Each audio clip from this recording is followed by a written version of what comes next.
Thank you everybody for joining. I think we'll go ahead.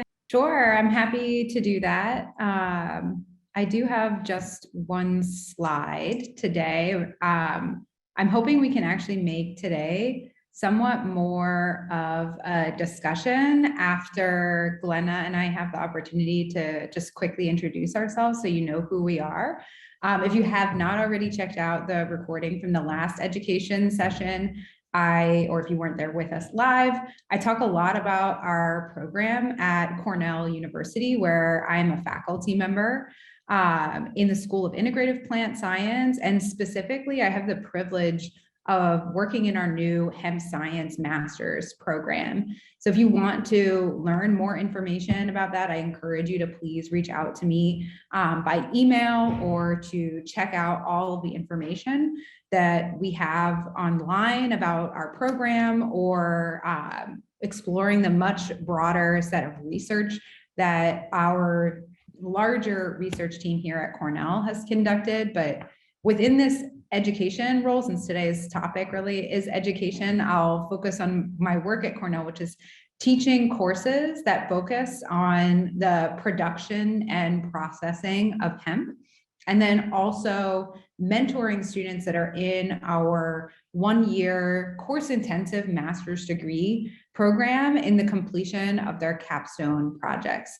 So students come to us after completing an undergraduate degree. This is a graduate degree course that they are engaged with, and it makes sure that they have a solid foundation in all aspects of the industry, from thinking about market trends and policy and regulation, through choosing appropriate genetics for a particular region or for a cultivation style, setting up one of those cultivation or production practices, all the way through a finished value-added product at the end. So students have a very complete knowledge of hemp systems. And the idea of our program is really to make sure that we have a competent and well-prepared workforce that can go out and help to lead the hemp industry. So I think I'll leave it there in terms of my program, and I'll let Glenna take over and introduce herself, and then we can start the conversation with some of the topics today. Thank you, Heather. Hi, everyone.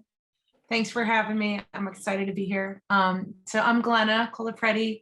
I'm an adjunct professor at Finger Lakes Community College for regulations and cannabis cultivation. I'm also a licensed hemp cultivator for the last 3 years. And I'm also a licensed retailer and pending GMP certification. So it's great that I can be vertically integrated on the hemp side. I love it. I love the sustainability, their research. I love what Heather's doing at Cornell. People don't always know that Finger Lakes Community College is very ubiquitous as far as other programs, and excited to participate in whatever we can do as far as contributions and such. So we also started a Finger Lakes Professional Cannabis Studies Club at Finger Lakes Community College. We're also expanding the program. It's currently a cannabis track with matriculated students and certificates, and looking to expand it to potentially an AOS degree. But we do a lot of advocacy work. I work with the city of Rochester in their prep committee with the mayor and city council, and helping to close the gap with legacy to legal operators. And so we are trying diligently to make sure people don't get left behind, and that we mitigate the war on drugs, social equity, those disproportionately affected, and create this cool ecosystem, this sophisticated ecosystem that everyone gets to participate, and we get to mitigate the vilification of this amazing plant, right? So that's exciting work. We have some workshops and incubators coming up. We'd love people to participate. So, if that's something you're interested in, please let us know. But again, just to iterate, it's very collaborative with what Heather's doing and her team, and amazing work with her master's programs, and excited for the new law in New York State. So we'll see how the provisional licensing rolls out, but I'm excited to be here today. So thank you, and I'll defer back to Heather. Thanks. Well, I just want to jump in real quick, Glenna. So it really excites me that you're working on that community college level, because it gives people this opportunity who were disproportionately affected by the war on drugs and other economic factors and socioeconomic stat that maybe they're not ready to go into a master's program. Maybe they're not ready for Cornell, but they aspire for that. Maybe they don't. They have another option here. So I really love, when we had our first meeting with Heather, this was a big topic that came up, was how do our previously and currently even underprivileged individuals get involved and help to advance themselves into programs that will help advance their own businesses as entrepreneurs, as farmers, and maybe even as educators. I mean, I know many BIPOC individuals who are the most amazing educators, but getting the route to become an educator, it was very difficult for them.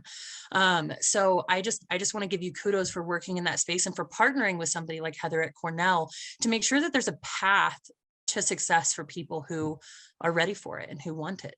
So I just wanted to jump in there. Thanks for saying that, because we did just obtain our research license at Finger Lakes Community College. And to your point, that is an intent, this gap that we saw where there was a barrier to entry. People didn't know where to go, and to your point, a lot of people that were locked up or incarcerated, they don't have the credentials, if you will, to just walk right into a collegiate setting, or the wherewithal or understanding how to do that, how to navigate that process. So we've actually gone into the city and created legacy events. Obviously, we protect their anonymity, but we bring in lawyers, we bring in legal aid, we bring in, actually Senator Cooney attended the last one with his policy advisor, and we took back notes as far as how we could mitigate some of the barrier to entries, create educational programs that, business 101, not just starting at, how to launch, how to acquire your license, but how do I file an LLC? It's the biggest question we get. And, what's the structure and how could I ascertain capital and how do I not get run over? And another secondary parasitic effect with people coming in and trying to buy their social equity status, if you will, and make them a figurehead. So there's a lot of nuances that we're trying to support, as well as ancillary businesses that can incorporate sustainability aspects, right? Hemp packaging, hempcrete, a multitude of factors that could stem from this program that people are really excited. And even if they just want to be a bud tender, like where's that workforce development to be that? How do I learn to trim? So it's really customer service skills, Yes, those exactly. basic skills that sometimes they don't have access to learning those in their community, or even in my community that I grew up in. I grew up in a very poor part of rural America, and to learn those skills wasn't something that was just a natural, readily available, option. And said. so, yeah, we've looked a lot into our underprivileged communities and looked at how can we help them? And financial aspect is always one really hard part of this. And I know that we want to have a very open conversation. And Hector, one of our members, hi Hector, thank you for coming. He had mentioned that a lot of people don't necessarily have the funds to go to college. So I know with a community college, when I first started going to school, I chose a community college so that I could get some of my basic credits out of the way and make it more affordable for me to go to a graduate school. So there's programs like the FAFSA and things like that. How does your school help to educate people who don't understand the affordability or how it can become an option to come in through a community college and utilize these cannabis and hemp programs to make a career that feeds them?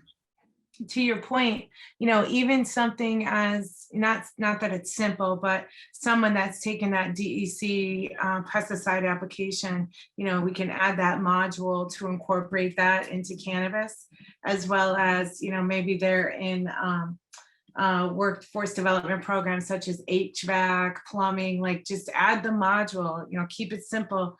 Go through the process, but then add a module, how to incorporate the lights for, what you need in a greenhouse, if you will, like, normalize it and just create another industry. So I know the Department of Labor is looking at that. I know that Fast Track in Rochester, which is a partnership with the City of Rochester, City Council is very involved in this too, RIT, Urban Entrepreneurship, Finger Lakes, and then Cornell.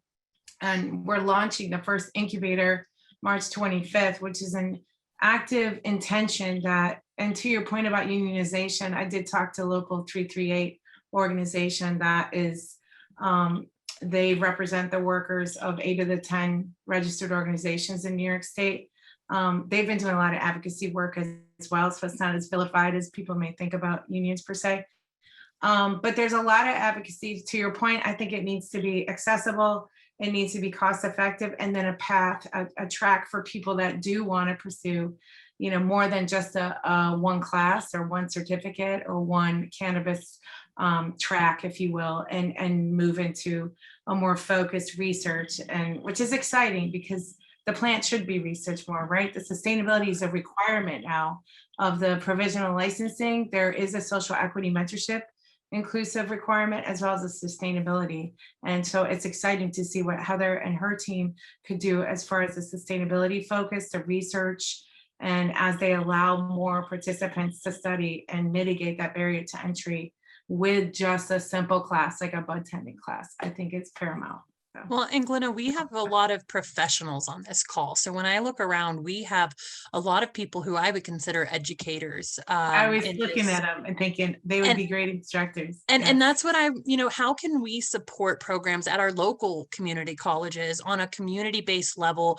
How can we as educators and leaders in this space really support what you're doing and in our local communities with programs like this? Where do we start?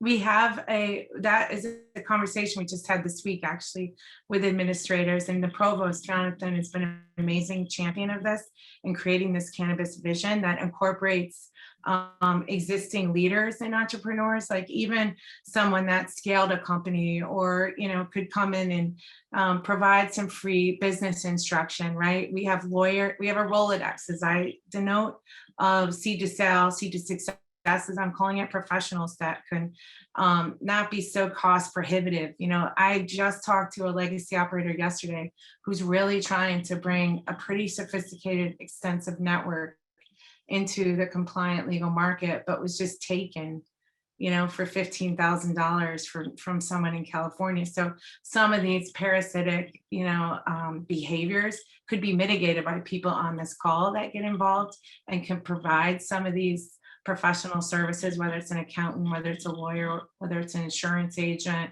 whether it's, I've reached out to SCORE, I've reached out to existing entities that could maybe incorporate into economic development regions. Like if you look across New York State, there's already existing economic development regions, right? You have the Finger Lakes region, you have Capital region. So if you work with those leaders, those business leaders, like the SCORE mentors, if you will, and help normalize the ability to open up the field for people to get, whether it's CBD or hemp licenses or cannabis licenses, that there's you know, an access to mitigate some of the parasitic secondary disproportionate effect that's going on, frankly. So I was looking at your Rolodex here, if you will, and I know exactly of an opportunity. The city of Rochester is launching called a fast track for cannabis, and it is a workforce development program. And actually, Heather, I was going to talk to you about this, so we might as well talk about it now. But the leader of this, she's an amazing woman at RIT that created a social equity urban entrepreneurship program that would lend well for this model, and that people on here could, you know, lend their subject matter expertise. And again, it doesn't have to be cannabis. In fact, it's more important if it's, you know, a business focus, an insurance focus, it's a structure, it's how to manage, you know, there's IADE issues, right? There's all kinds of federal concerns. So I think it'd be amazing if people on here would like to participate in that. I could definitely provide you that info. Okay, awesome. And how would you like, we'll post it again at the end, but how would you like people to reach out to you if they do want to participate? Is LinkedIn or email the best way? Yeah, usually I've tried to consolidate it into one email. Okay. You know, I can post that in there. Okay, great. Awesome. Thanks so much. Heather, you've been hanging out.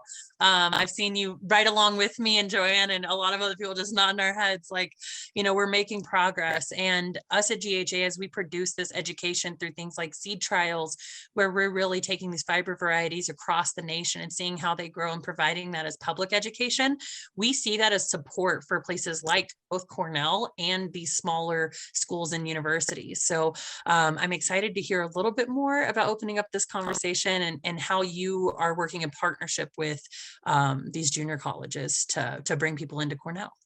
Yeah, we definitely have pathway programs that help students who really want to take their career to the next steps. Some of the best students that we've had in our program have come from FLCC through Glenna's program there, and also from some of our distributed state universities. So there's certainly pathways there, but one of the topics that I did want to bring to the table today was also leveraging industry partnerships together. So I think everyone in this industry, no matter, I know we are a global group as well, needs to be answering this question about how we deal with the social responsibility and making sure that we are able to broaden participation within the industry. So as someone who's sitting here speaking to you at a very elite university in New York State, this is something that I think about all the time. And I think we all have different ways that we have engaged, but it could be that there are pathways where we can leverage our different skill sets together so that, of course, those of you who have deep expertise in some areas, you may want to continue being productive in that area and not necessarily transition yourself to becoming an educator. But this is what, we do here full time. So if we can help to build partnerships that acknowledge all of the skills that industry brings to the table, and potentially also some financial support for students who may be social or economic equity applicants into our programs, I think that's something that would be a very productive discussion. I'm sure there are also, like many other ways to support students. And that was one of the topics that I wanted to open for discussion today. So I would encourage anybody who is on the call to offer their ideas for ways that we could go about achieving a result like that. And if people need a moment to mull this over and to think about it, we already have, through our program here at Cornell, a very active engagement with industry partners.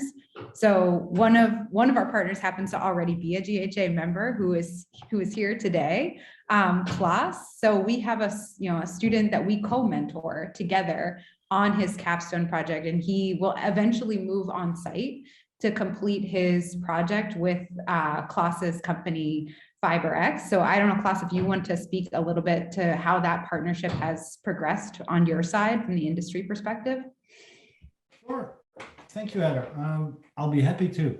I think it was through GHA that we initially connected in the field of hemp back in September or October last year. And as we were looking at possible ways to work together and to cooperate, it became apparent that there is this program at Cornell that is looking to have their students finish, I think, their last year, or actually it's just the 1 year, doing what's called a capstone project, which has a number of guidelines of things that people need to look at and research for mostly. And Heather actually had two candidates that we talked to and who showed to be extremely enthusiastic and already sent us research papers long before it was decided what the scope of the project was going to be. So that enthusiasm came out already. And I'm happy to say that in the course over the last 3 months, I guess, everything came together. The scope of the project has been decided, and we have a schedule for work, which is going to run all the way up until the end of August. And of course, you cannot look in the future, but it's likely that the student in question, William Sale, may stick with us for the duration after August. So we're extremely happy that that has come together. Thanks, Klaus. And so I think there is a lot of potential for leveraging those kinds of relationships to train students, and particularly students who are coming from communities that have been impacted by the war on drugs, and to provide a pathway right into potentially employment with an organization. So I see there's a hand up from Neil. Yeah, thank you for, it's quite interesting and quite topical. A bit earlier today, there was a USDA briefing about climate smart commodities. And this particular one is talking about funds from $250,000 up to $5 million. And my question has to deal with how to form CRADAs, either in a junior college and or land grant institution like Cornell, such that GHA could help use their membership and their leadership clout, right, to assist in gaining these specialized, smaller research agendas through CRADAs. And I'd appreciate if you had any insight on that, because I'm trying to help GHA, Mandy, and the gals, make up some sort of process to get a foot in the door on, $5 million is not a bad poke in the eye, right? And and hemp really needs some policy vision, in my mind, in the big picture, to get on the table with corn and beans, sorghum, rice, et cetera. Over.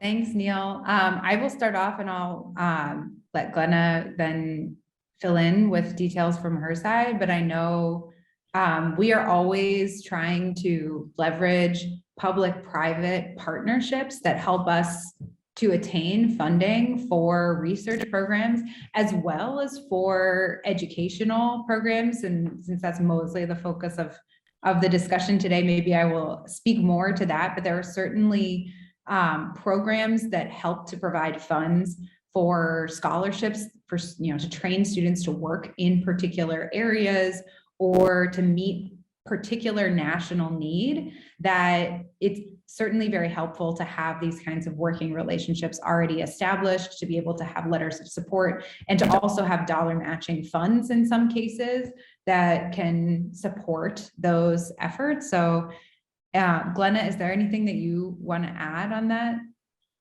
Yeah, absolutely. Thank you for that, because I agree with what you stated, Heather. And I'm not as versed in the grant process, and I don't have a lot of patience for that sometimes, with just all the effort that goes into it. I'll tell you, just keeping up with the license compliance feels like a full-time job.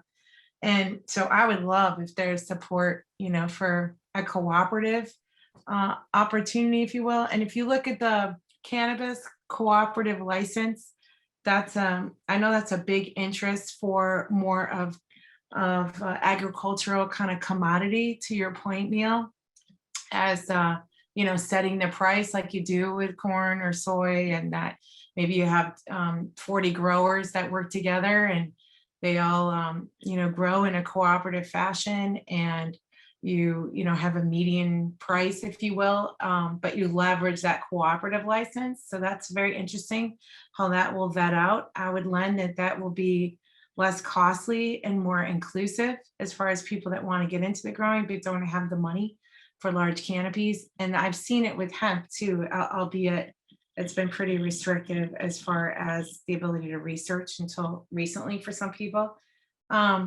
I did want to mention with Hector, your comment, which is amazing, about what you helped with the Smart Start Coalition, and would love to have Western New York and Rochester included, and all the great things that you've done downstate.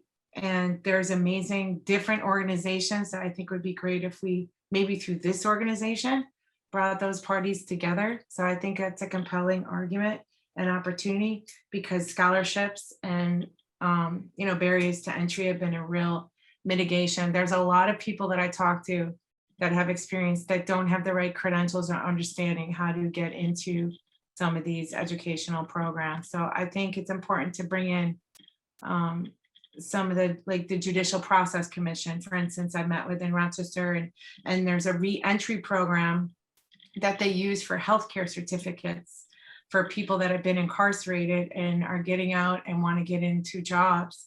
And if we leverage, you know, some of those existing processes and incorporate it into hemp and cannabis, as far as mitigating some of their records, because you're right, there's a federal limitation. So I would like to talk to you more about that, and anyone else that's interested, more hyper-focused on how we can, you know, create a pathway into some of these educational programs. So I'll pause there.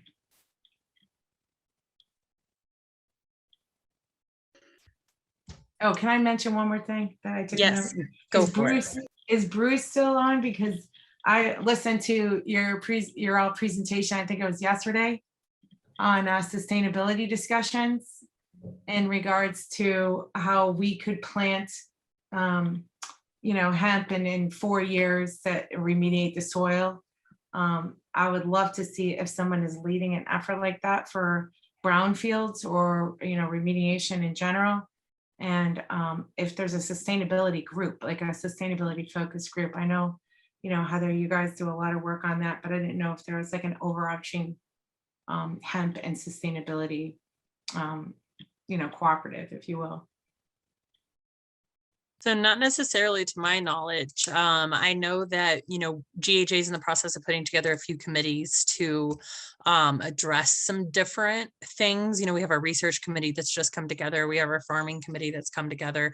So that's definitely something that we could look at is how we could put and structure that to where it's a focus, our sustainability committee maybe of just like, but what we have done is, or what Bruce has done and our group through the carbon committee meeting that you saw yesterday, Yes, is we've put together really Bruce and a few other, you know, key individuals have put this together, but what we can really do, and we did it in a way where we submitted for the X Prize, and so those the numbers and the details are really able to be replicated and backed up. So I think what we're going to do is probably end up utilizing the information from that committee with Bruce kind of spearheading what we can do in a carbon solution.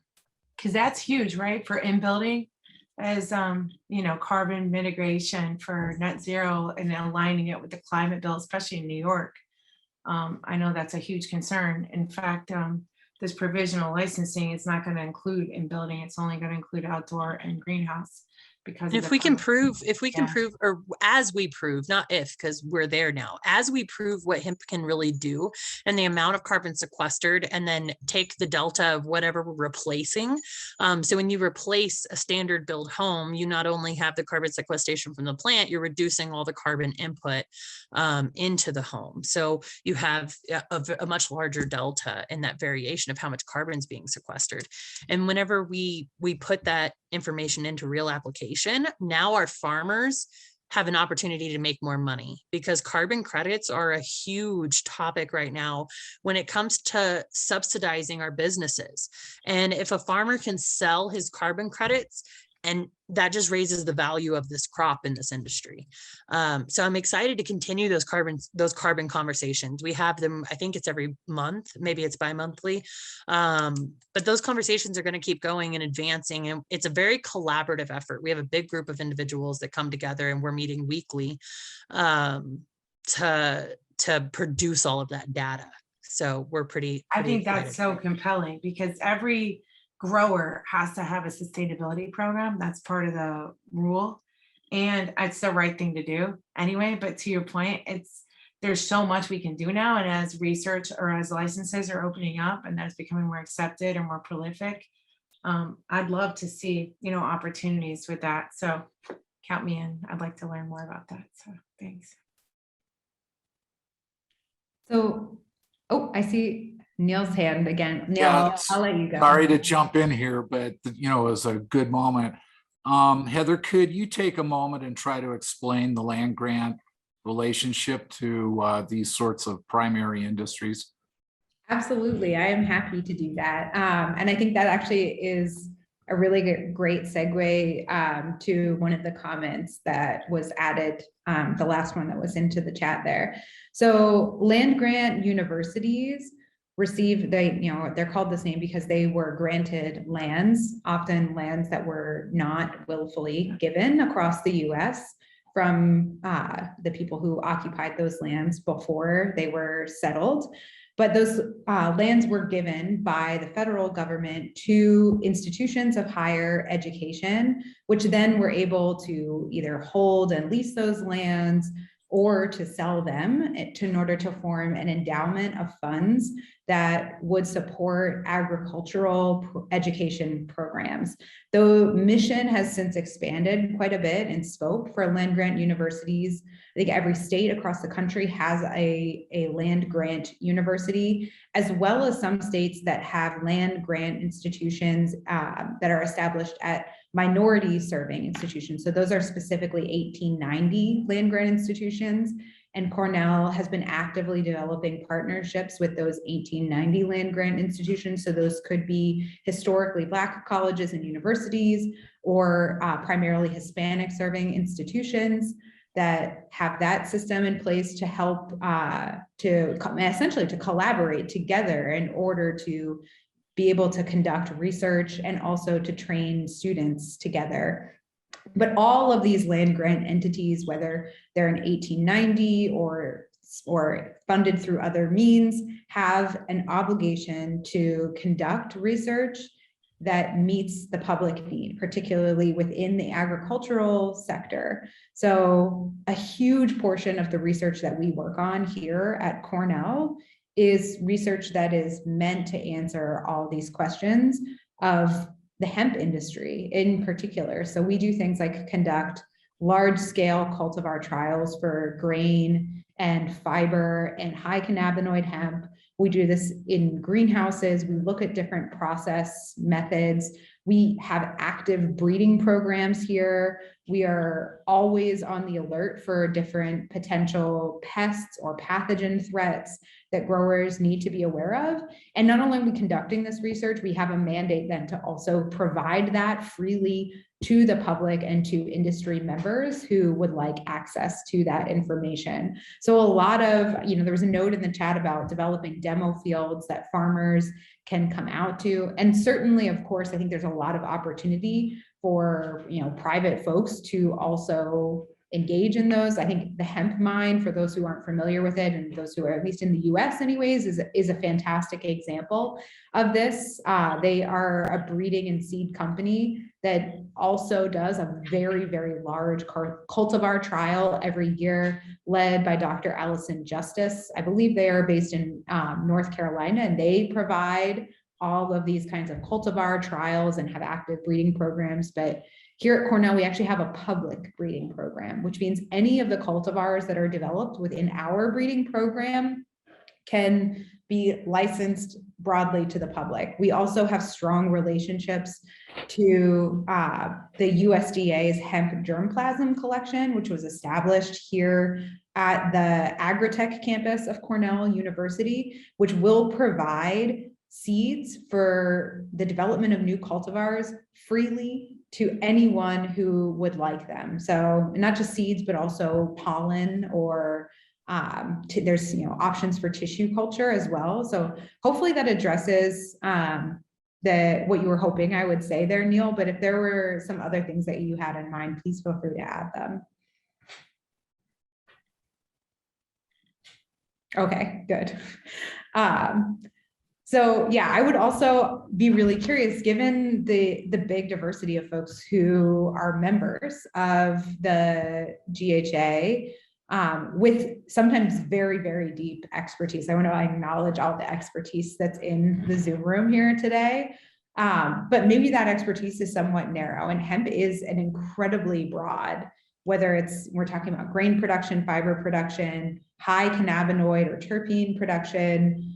Some people are experts in breeding and genetics. Some people are experts in environmental control. Some people are experts in post-harvest processing technology. So I'm curious to hear, and like Joanna and Caleb, please feel free to chime in. If there are unmet educational needs or things that members would like to see out there that those who do education work full-time, like myself or Glenna, could support, or if there are areas where you think the GHA could be involved in helping to build broader public-facing education programs.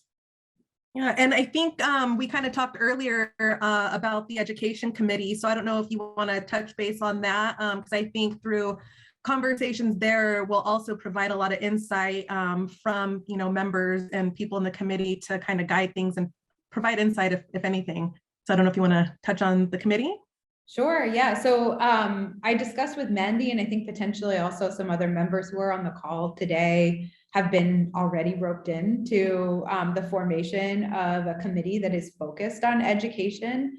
The scope of that committee is still very much undefined, and I think any participation by folks on the call today or broader members within the GHA would be very much welcome on that committee, and that would help to translate some of the really great things that are happening, for example, in the carbon committee. If we really need the public to more broadly understand what hemp means when it comes to carbon, or for example, helping to publicize or to inform some of the seed trials that are ongoing with the research side of things, those are all things that could be tackled by an education committee.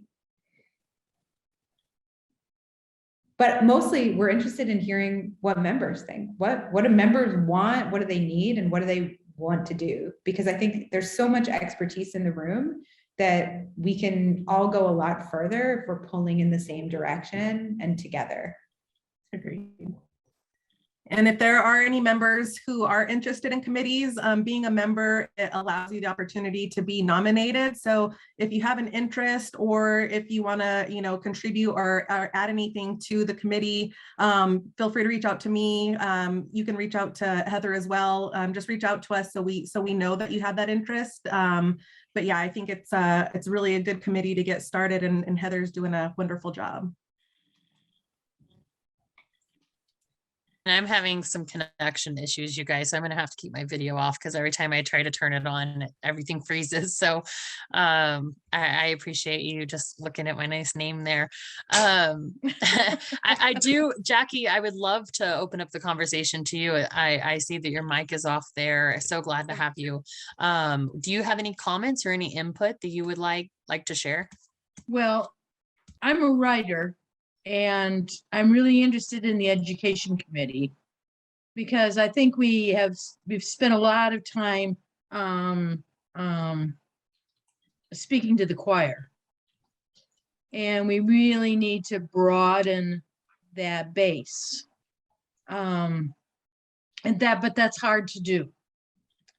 And so we have to, I'd like to talk to some people about what they've done attempting to get hemp into traditional construction or traditional textile, or what they've done in order to make those inroads. They're hard. That's my Kayla.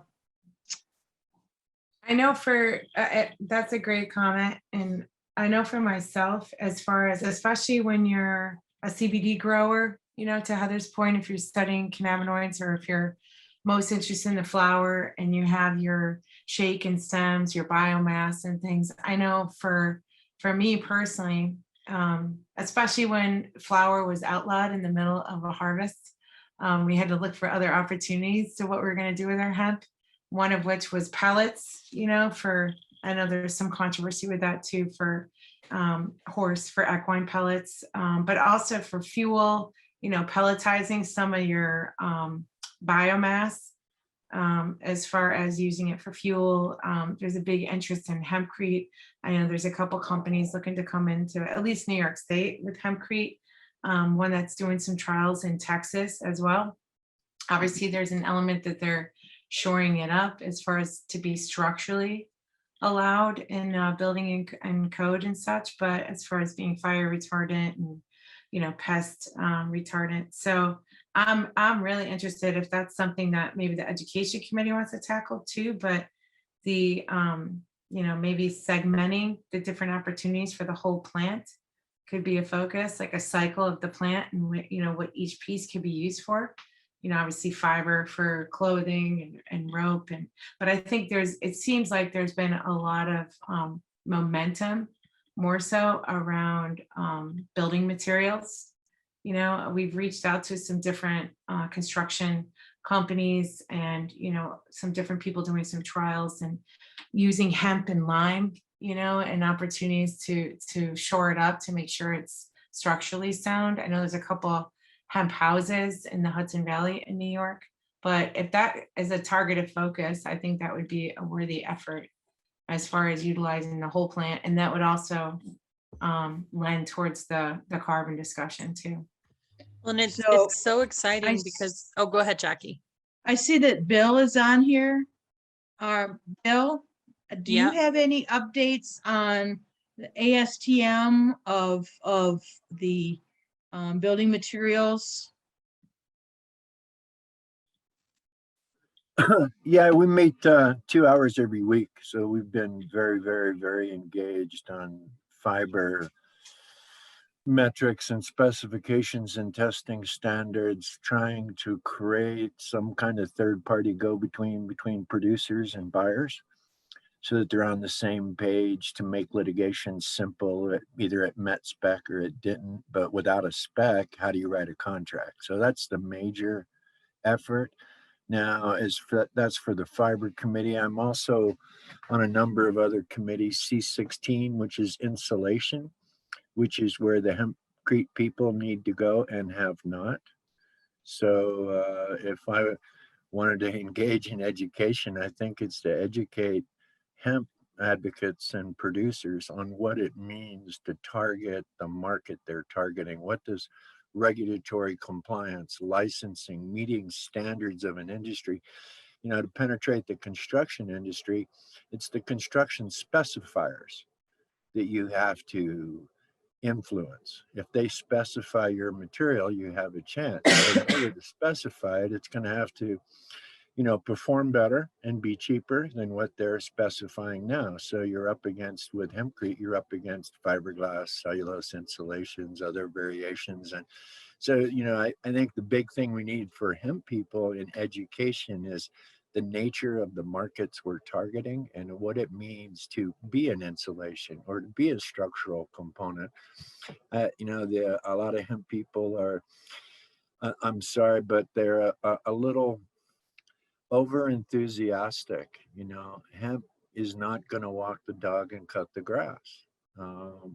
So what can hemp do? And for those things we're trying to make products, what do the people in those industries demand to penetrate their markets? But that's where ASTM is at, trying to become that middleman. Yeah, exactly. I understand that, as a former engineer, I heard the conversation yesterday about vehicles, and actually have a patent in autonomous vehicles and behavior agents. And I think if you reverse engineer it, if you look at what's required right now, as far as zoning and planning and COAs, and you're, making sure that it meets your fire retardant standards or your insulation or your constructability, right? As far as structurally sound, and then you reverse engineer it. But I would lend, you're right. I mean, obviously, I forgot what you said. I'm not good at the sayings, but walk the dog and talk. But I think if you hyper focus it and create subcommittees, maybe, if you have an educational committee or, and you have a targeted focus group, right, where you denote exactly what your impedances are or your challenges are, and you start, reverse engineering it to literally shore up, that need. I think it's a worthy effort. And I think it's the right thing to do as far as at least hemp, as far as packaging. I know in the hemp industry. You know, obviously we're looking at mitigating bioplastics, and hemp is a great alternative to that. So I think if you create a targeted focus group, it might be helpful. And maybe you already have. I mean, obviously I'm new to this group, and it's exciting to hear what you're doing, Bill.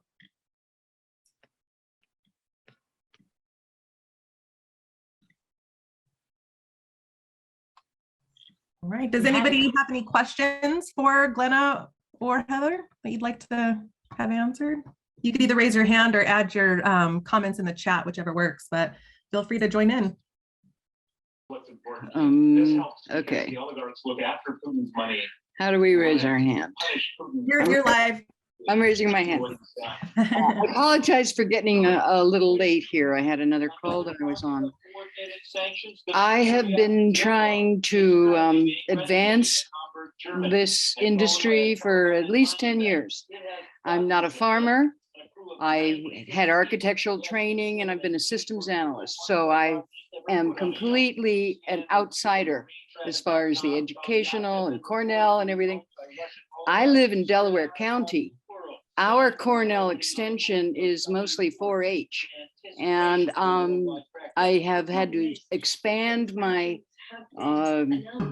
purview to speak to other Cornells. I've been following Larry Smart for years and years. I'm happy to see that this is a group that's coming together.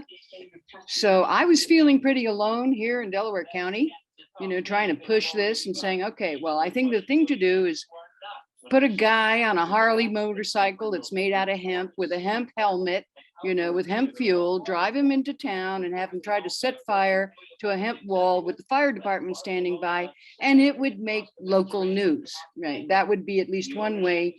So I think I want to volunteer for some kind of educational committee or, you know, because what it is people, the consumers don't know anything as much as they should. So once we build the market, you know, for these products, and there is a market, there is already an existing markets, but they don't know the expanse of it. Then the farmers who have been burned in New York, right, for the last couple of years, I know a few of them.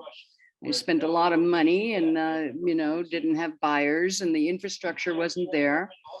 I've also been working on a project to try to locate a facility for a processing plant for industrial, for fiber and hurd, right? And then I say, well, no, you know, I should just go into a hempcrete block building business, which, you know, so there's so many avenues. And I know that the efforts of the efforts are like split, scattered. And for me, it's like, it's got to come down to focusing on getting the farmers to grow more, right? And whatever farmers have done, it's gonna not be enough pretty soon if we really want to build the industry. You need tonnage, you need lots and lots and lots of hemp to make all these products and to fulfill the downstream dreams. For sure. So, you know, Kristen, I think you make a great point. One of the main purposes of GHA is, one of our main purposes is to be collaborative in our education efforts. And so we bring people together, experts like Bill, who's a member of ours, Klaus, and many of our other members who are on here today. They're members of GHA for the most part, because they're here to collaborate and help advance the industry in that way. And they see, Bill sees a piece that's been missing, Klaus sees a piece that's been missing, Jay, you know, Nathan, we all see a piece from our different perspective that's been missing. And by coming together and putting this collaborative effort together, we're able to make strides instead of steps. So I appreciate those points, you know, of understanding what our needs are in the industry and then coming together collaboratively. And I feel like sometimes Bill's like screaming from the rooftop, like, hey guys, I know what we need to do. And people are like, do, and just kind of skip away. And that's okay. You know, we'll get there. But it really does take this big effort. So thank you for that. I will be joining. I'm like, you know, trying to focus myself down. All And so right. happy. And I had a meeting with Joanne just before, so I absolutely will be joining once more. The you know, the effort is important, and it does take all this collaboration. And yeah, so thank you. I can't wait to see the Harley with the I mean, it's just a picture in my mind. I I have know a whole it would picture. I work. thought that was I brilliant. know Yeah. it would work. And you I hit could every get it industry playing a hemp except guitar. the hemp jeans or something. Right, wearing hemp, everything hemp, right? was And awesome. people would be, you know, and Yeah. do And what's it on- really cool is 20 years ago, even 10 years ago, hell, 5 years ago, most of those items weren't even a reality. But right Yeah. now, I Yeah. could go get some hemp paneling made for the body Yeah. of a motorcycle. I could get I wouldn't be road certified, but I could get a helmet made. I could get, there's guitars right now we can buy from Silver Mountain Absolutely, Hemp yeah. Guitar. Skateboards Levi's got some and, jeans, yeah, Patagonia's got a exactly. shirt. I mean, we've come a long way in a very short amount of time, you guys. Yeah. So yeah. I just, we have hurdles and we have mountains ahead Yeah. of us, but we've already climbed many. So Bill, I'm where excited. are you located, Bill? No more payment. Me? Or who? Are you? Yeah, like Bill. I was asking where you are. Colorado, next to Oh, next to Yeah. CSU. Yeah. Oh, right on. I was just there. My parents live in Denver. And Claus, Kristen? is Yeah. it? Where are you? I'm in Delaware County, New York. Awesome. And then Yeah. Klaus. I'm in the Netherlands in Europe. Oh, wow. Okay. Yeah. Excellent. Thank We've you. got people from all over. We had, Yeah, I'm excited to see what you guys do, Bill and Claus. Like, I'm very interested in your work. It's amazing. Well, let's talk. I mean, Zoom, Skype, Teams, whatever. Yeah. WebEx. Yeah. I'd be happy to. And by the way, Just maybe throw it out there. just to clarify my presence here, I'm part of FiberX, which is establishing large-scale fiber processing in North Carolina, Virginia, and Louisiana. Mhm. And just to throw it out there that if anybody wants to continue this conversation or start any other conversations with the network, members get access to Hemp Hallway. So a great tool, clauses on there pretty regularly, Bill. So get on there if you want to chat with others. You can do direct messaging, share posts, or just get things moving. Okay. Yeah, there's a great opportunity on Hemp Hallway. Hemphallway.com has 400 hours, over 400 hours of our media content cataloged and indexed or searchable. So if you're looking for a specific contact or looking to make a specific connection, in Hemp Hallway as a member benefit, you have access to all of that. So make sure you check that out. And if you are a member and you haven't been in Hemp Hallway and you need help, give Joanne a call or set up a time with her on her Calendly, and she'll